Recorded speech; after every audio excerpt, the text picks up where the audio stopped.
Hello नमस्कार। तर ह्या व्हिडिओमध्ये आम्ही इथं सामानगडला जाणार आहे आणि इथं आमचं ठरवून असं प्लॅन नव्हतं। मी आधी सुद्धा सामानगड आहे ते पाहिलेलं आहे, पण इथं खूप छान असं निसर्ग आहे। तिथे आम्ही परत एकदा तिथं जाणार आहे आणि इथं आमचं अचानकच इथं प्लॅन झालेला आहे। सुट्टी असल्यामुळे आम्ही इथं सामानगडला जाणार आहे आणि आम्ही इथं कर्नाटकातून जाणार आहे संकेश्वर, त्यानंतर इथं गडिंग्लज, मग इथं त्या मार्गे आम्ही सामानगडला जाणार आहे। खूप छान असा निसर्ग आहे तिथं। इथं स्वयंपाक सुद्धा मी लवकर इथं बनवलेला आहे। मी इथं चपाती भाजी वगैरे बनवून घेतलेली आहे। इथं जेवणासाठी आम्ही इथं डबा घरातूनच नेणार आहे आणि तिथं वरती गडावरती बसून जेवण्याचा आमचा बेत आहे। तर व्हिडिओ आहे तो तुम्ही इथं शेवटपर्यंत पहा आणि आवडल्यास इथं लाईक आणि सबस्क्राईब करायला देखील विसरू नका। आणि हा माझा अशा प्रकारे पहिलाच ब्लॉग आहे। तर इथं व्हिडिओ तुम्हाला आवडला असेल तर प्लीज इथं सबस्क्राईब करायला विसरू नका। आता आम्ही इथं 10 वाजलेला आहेत आणि आम्ही इथं निघणार आहे।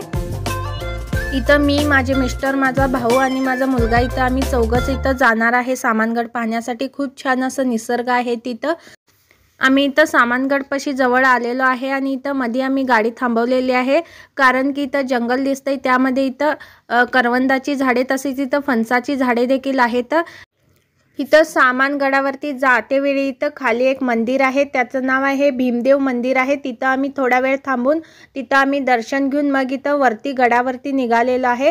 ते सुद्धा मंदिर खूप छान आहे, एकदम निसर्ग सुद्धा खूप छान आहे तिथं। हे आहे ते छोटंसं मंदिर आहे, ते तिथं आम्ही दर्शन घेऊन मग आम्ही इथं वरती जाणार आहे। आता आम्ही इथं गडावरती पोहोचलेलो आहे। इथं वरती आहे ते इथं मंदिर आहे, खूपच छान असं। इथं शिवलिंग आहेत, खूप जास्त इथं शिवलिंग आहेत। इथं खाली आल्यानंतर हे आहे महामृत्युंजय मंत्र आहे इथं। त्यानंतर तुम्ही पाहू शकता खूप जास्त इथं शिवलिंग आहे। इथं शिव मंदिर आहे इथं आतमध्ये। त्यानंतर इथं छोटी छोटी मंदिर बनवलेली आहेत, दगडामध्येच ही जी मंदिर आहेत ती बनवलेली आहेत। ती चिराविटा नसतात त्या प्रकारे इथं पूर्ण दगडामध्येच इथं बनवलेलं आहे हे मंदिर आहे ते। आणि त्या मंदिरामध्ये प्रत्येकामध्ये इथं शिवलिंगच आहेत आणि इथं मारुतीचं मंदिर देखील आहे, खूप छान आहे ते देखील।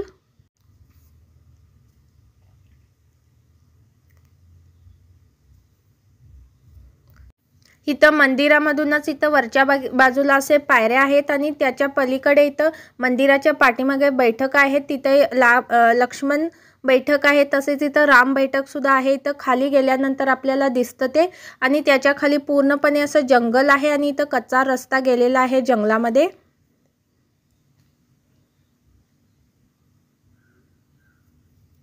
आता इथं तुम्ही पाहू शकता हे 3 बैठक आहेत, ते राम बैठक, लक्ष्मण बैठक आणि सीता बैठक असं काहीतरी लिहिलेलं होतं तिथं।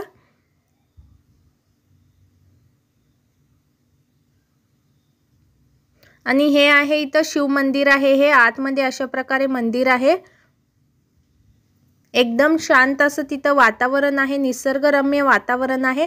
त्यानंतर आम्ही इथं चढून आल्यानंतर तिथं मारुतीचं मंदिर आहे, ते देखील खूपच छान आणि एकदम शांत असं तिथं वातावरण राहतं। ही आहे हनुमान चालीसा आहे इथं। आणि इथं अशा प्रकारे करवंद लागलेले आहेत, पण इथं ती कच्ची असल्यामुळे आम्ही काही इथं तोडून वगैरे घेतलेलं नाही। त्यानंतर इथं एका मंदिरामध्ये अशा प्रकारे धातूचे मूर्ती देखील होती। त्यानंतर इथं वरती सामानगडावरती इथं अंबाबाईचं देऊळ सुद्धा आहे, ते सुद्धा खूप छान आहे। त्यानंतर इथं मारुतीचं मंदिर आहे, त्याच्यावरती इथं गडावरती खूप छान असं मोठी जागा आहे, एकदम निसर्गरम्य असं हिरवळच असलेलं इथं वातावरण आहे। खूप असं शांत देखील आहे इथं वातावरण आहे ते, आणि आम्ही सुद्धा थोडी इथं मस्ती केलेली आहे। खरंच इथं आल्यानंतर खूप छान असं वाटतं। आणि इथं पावसाळ्यात काही जणांना इथं पावसाळ्यामध्ये कशाला फिरायचं असं वाटत असेल, पण इथं पावसाळ्यातच ह्या जागाची मज्जा आहे ती खूप जास्त येते। पाऊस देखील इथं थांबलेला आहे, थोडा बारीक इथं पाऊस पडत आहे। आणि अशा ठिकाणी पावसाळ्यातच गेल्यावरती मज्जा येते। उन्हाळ्यामध्ये काय ऊनच पडलेलं असतं, इतकं जास्त असं हिरवळ नसते, पण पावसाळ्यामध्ये इथं खूप जास्त असं छान असं हिरवळ आलेली आहे। त्यानंतर आम्ही इथं जेवण वगैरे करून घेतलेलं आहे। आम्ही इथं वरती गडावरतीच इथं बसून जेवण वगैरे करून घेतलेलं आहे। त्यानंतर थोडा वेळ थांबून आम्ही इथं परत खाली निघणार आहे। तुम्ही सुद्धा पाहू शकता इथं वरती आपण इथं पाहत आहे, इथून आपल्याला संकेश्वर तसेच त्याच्या पुढे इथं गडिंग्लज आहे ते देखील वरून अशा प्रकारे दिसतं इथं। आणि वातावरण देखील तुम्ही पाहू शकता खूपच छान झालेलं आहे।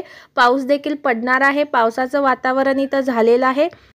तुम्ही देखील तुमच्या फॅमिलीला घेऊन इथं एक दिवसाची ट्रिप अशा प्रकारे ह्या ठिकाणी काढू शकता। खूप छान निसर्गरम्य वातावरण आहे आणि माझा देखील अशा प्रकारे पहिलाच व्लॉग आहे। काही चूक झाली असेल तर तुम्ही इथं माफ करा।